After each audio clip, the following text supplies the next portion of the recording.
के लिए जैसा अभी बूंदी से आने वाले विधायक महोदय ने कहा, मैं विशेष तौर पे आपका धन्यवाद देना चाहूँगा कि ये एक सार्थक चर्चा आपने रखवाई। बिजली की समस्या जो हमने इस 4-6 महीने में देखी है, मैं तो यहाँ खड़ा होकर कह सकता हूँ कि मेरे 25-30 साल के राजनीतिक जीवन में पहली बार इस तरह का क्राइसिस देखा है, जब आम आदमी घर में बैठ के रात को घरेलू बिजली के लिए तड़प रहा है।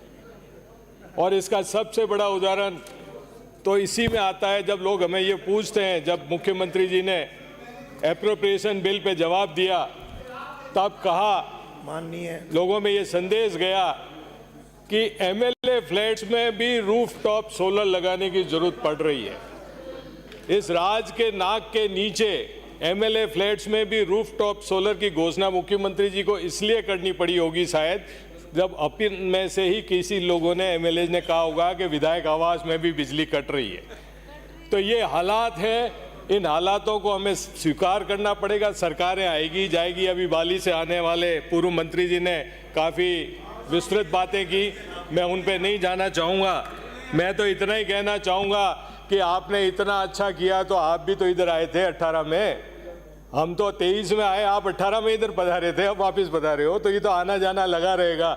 जनता फंसी हुई है और जनता तो ये कहती है कि नज़र कहती है, मेरा एक शेर सुन लीजिए गर्ग साहब, कि जनता के तो ये हाल हो गए हैं, जनता कहती है कि नज़र कहती है कि दिल ने धोखा दे दिया, दिल कहता है कि नज़र ने धोखा दे दिया।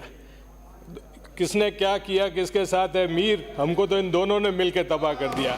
तो ये जनता तो ये कह रही है कि तुमने क्या किया, तुमने क्या किया। हमारे हालात आज़ादी के 75 साल बाद ये हैं कि हम बिजली के लिए तड़प रहे। ये स्थिति को हमें समझना पड़ेगा, बात करनी चाहिए हमें।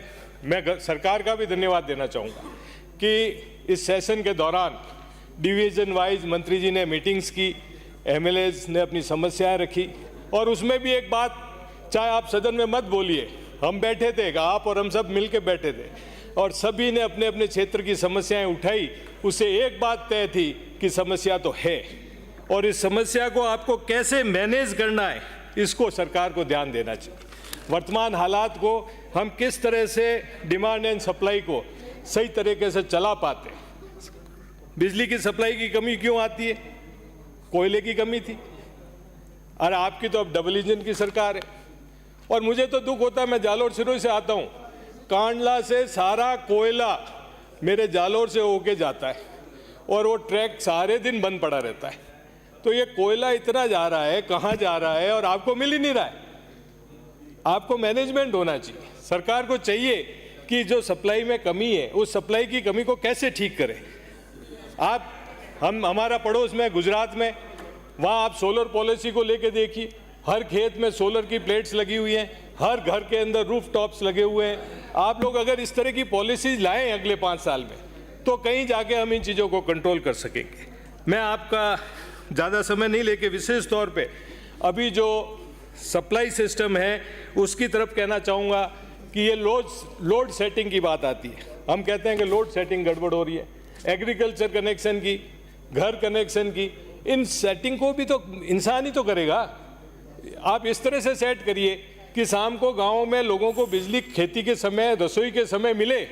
हमारे यहाँ एग्रीकल्चर कनेक्शनों की स्थिति है, प्राइवेट कंपनियों को मटेरियल और उसके साथ काम दे दिया गया है, वो सामान नहीं पहुँच रहा है। अध्यक्ष महोदय, इन चीज़ों पे आप ध्यान दें और सरकार अगर पॉजिटिवली ये सारी भेदभाव भूल के काम करे तो राजस्थान की सप्लाई को, सिस्टम को सुधारने में कोई कमी नहीं रह सकती।